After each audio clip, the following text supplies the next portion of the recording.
Sino ba ako? Yan ang kadalasan kong tanong sa aking sarili pagkagising sa umaga.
Diba?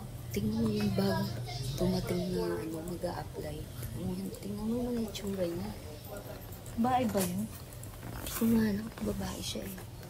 Tingin mo, babae siya. Babae ba siya?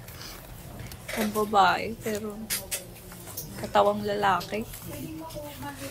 Ano kaya matanggap siya dito?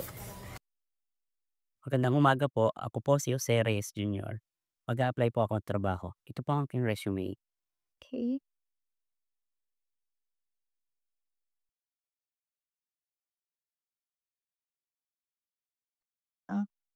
Hindi ka ba na-inform na mas prepare namin yung babae sa yung kailangan namin sana? Hindi ka na-inform? Okay po. Maraming salamat po sa oras ninyo. Okay, thank you.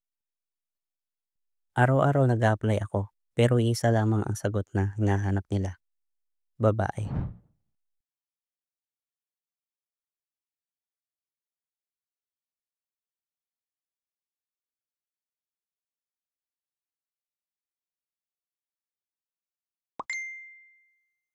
Ano ba yun?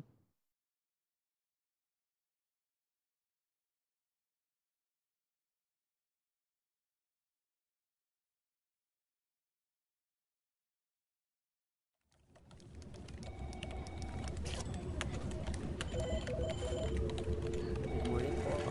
Hi! Pumunta ka na ba sa GADA application? Opo. Eto, pilapan mo na yung form.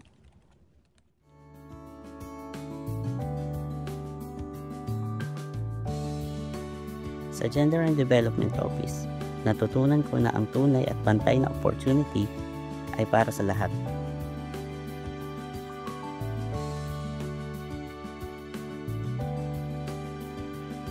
Ano man ang kasarian o sexual na orientation mo.